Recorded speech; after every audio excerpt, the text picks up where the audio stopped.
thank you to all the witnesses for your appearance today. Largely, Mr. Rosenberg, you're going to be the beneficiary of all my questions today. On May the 2nd, you appeared before the Ethics Committee, and you were asked by a Liberal member of that committee at that time as to whether or not there's been any interference by the government and the Prime Minister in connection with the donation that we're talking about. Your response was, I'm not aware of any communication with the Prime Minister, his office, or other bodies within the government regarding this matter. So I just want to ask you a few questions regarding those statements, because firstly, I find it incredible that you would say to the committee that you weren't aware of any sort of communication happening between the Foundation and the Prime Minister's office, the PMO, specifically when Pascal Fournier indicated that there were numerous emails going on between the Foundation and the PMO. Now, in terms of the organization chart, Ms. Elise Comtois was the executive director, and she reported directly to you as president of the Foundation, correct? Correct. Right. So I'm looking at one of those emails dated November the 24th, 2016, from Elise Comtois directly to Zita Astravaz, a executive member of the Prime Minister's office, and it starts off by follows. Hi, Zita, as requested by the PMO.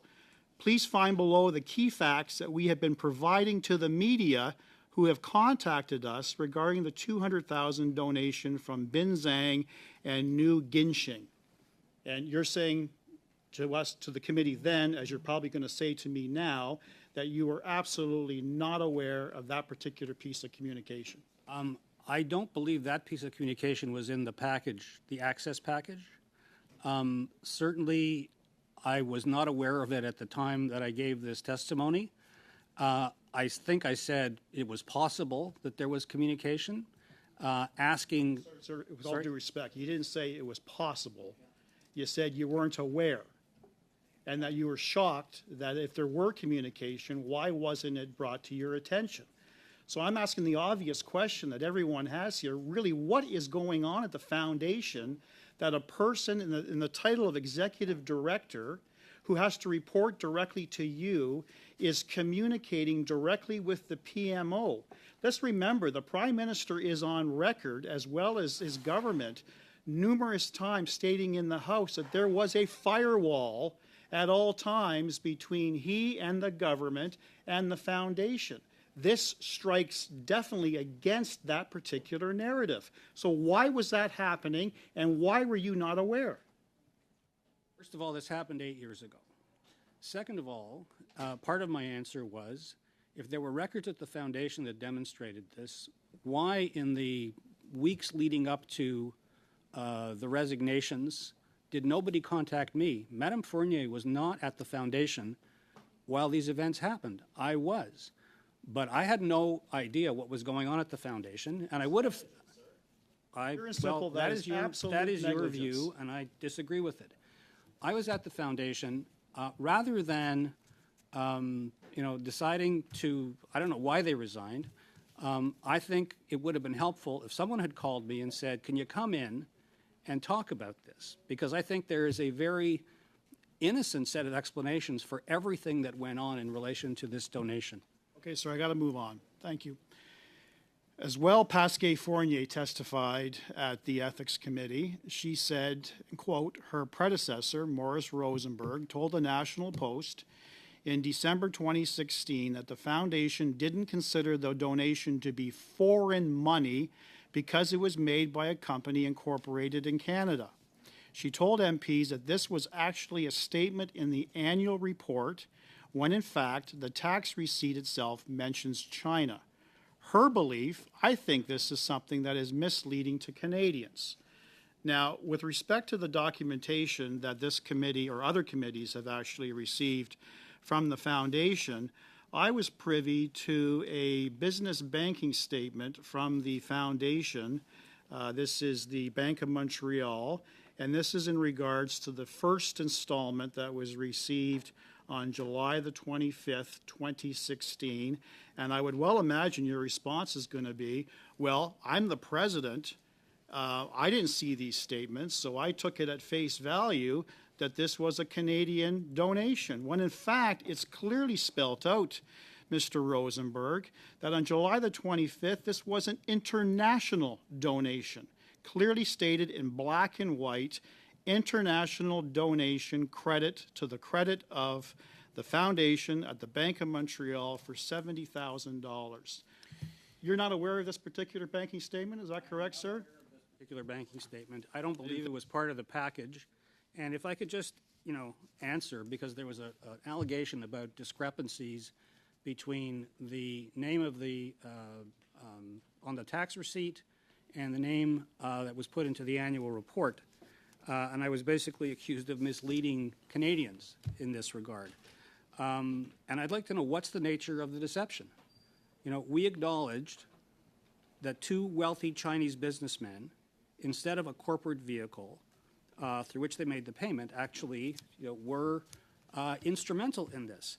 And I think we did this in a way that was more transparent than if we put the name of the Millennium Corporation into the report. The annual report is very forthright about the fact that there are Chinese donors behind the donation. And at the same Mr. Brock, I'm afraid that is your time. Mr. Rosenberg, I think we're going to pick this up again. I appreciate it. Thank you, Chair. Mr. Rosenberg, would you agree with me that the foundation prides itself on its highest ethical and moral standards? Yes. Okay. You'd agree with me, sir, that in the last couple of years, that perception has been rocked a little bit. Firstly, we have the Beijing influence. We have the questionable donation to the foundation, and most recently we've got a $1.25 million lawsuit launched by a former scholar of the foundation involving a mentor. You'd agree with me that that sort of compromises its overall image? It's certainly not helpful. No. So, Mr. Rosenberg, I'd like to ask you some questions. This lawsuit was launched March 31st, 2022. I understand the foundation has yet to file a defense. Is that your understanding? I'm not sure. Okay. Because I'm not a defendant in this lawsuit. I see. And to your knowledge, sir, is there a concurrent criminal investigation as well? I have no knowledge of that. Okay. Now, I'm going to ask you some questions regarding some of the commentary within the statement of claim itself. According to the plaintiff, she reports the harassment to the foundation and is immediately disbelieved. Specifically, sir, she brought this to your attention June the 11th, 2018. You contacted her, requested to speak with her in relation to the allegation. June 22nd, you spoke by phone. During the call, you accused the plaintiff of, quote, blowing things out of proportion. You questioned her about the incidents, demanding to know if it was a, quote, familiar squeeze, a sexual squeeze, or a caress. Do you recall making that statement? Are you reading from the plaintiff's statement of claim? I am indeed. To which no defense has yet been filed? I'm asking, do you acknowledge? No, I do not. Do you acknowledge speaking with the plaintiff? I do. In and around that time frame, Yes. Regarding this allegation? Yes. All right. But I so don't. You deny telling her that you did not believe her, or Absolutely. questioning her with respect to the allegations. I asked her, but I certainly didn't deny that I didn't deny what she was saying. Okay. Do you deny that the foundation, including several board members, pressured this plaintiff in signing a non-disclosure agreement, not once, but on 2 occasions? I can't speak to that because I believe that those things happened after I left the foundation. Okay. And during the time that you were the president of the foundation, because you signed the agreement between this particular plaintiff and the mentor, I understand that there was no sexual harassment policy in place at the foundation. Is that correct? That's correct. There were no sexual harassment policies in a lot of organizations as we started to learn more. I'm not talking about other organizations, sir. With all due respect, yes, I'm I answered talking your about the question. Trudeau Foundation. I answered your question. Yes, Ms. Shanahan. This is outside the scope of this study, and I think it's very inappropriate for this line of questioning to continue. This is not a courtroom. This is a committee, and I believe it's entirely inappropriate. Mr. Januous, thank you. So, Ms. Shannon, I'm the questions are being asked forcefully but respectfully. Mr. Rosenberg is answering them. I'm going to continue to allow Mr. Brock his line of questioning. As you know, I give members latitude to ask questions, provided they are respectful. So, Mr. Brock, you have the floor again. So before I was interrupted, sir, on a point of order, which was not really a point of order, I asked you about focusing in your responses to the foundation. Now, you signed the agreement. There was no sexual harassment policy for the scholar and no sexual harassment policy for the mentor, correct? There was no sexual harassment policy, correct?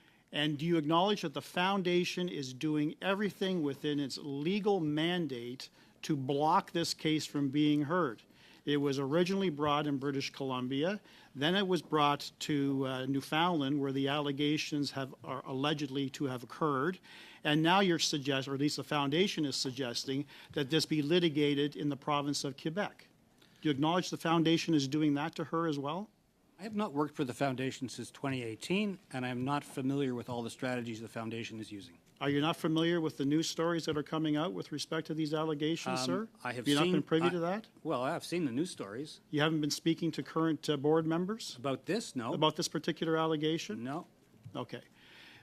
During your tenure, sir, there was some questionable activities surrounding your dismissal.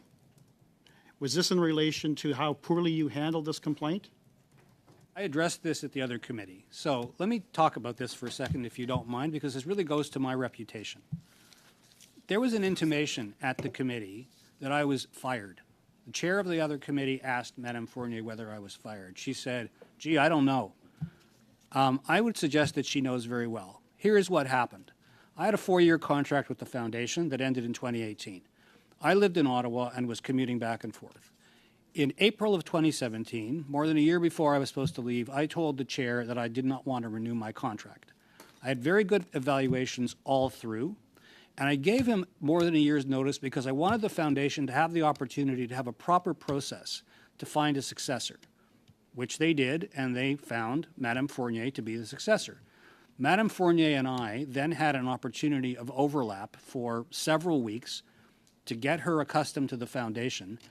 So I was absolutely not fired. There was a very nice going away party for me, a very nice gift that I got from some of the directors. Mr. Jenner, that's not necessary. No, that's another gift. Mr. Rosenberg, I appreciate the answer, and I'm sure we'll come back to this.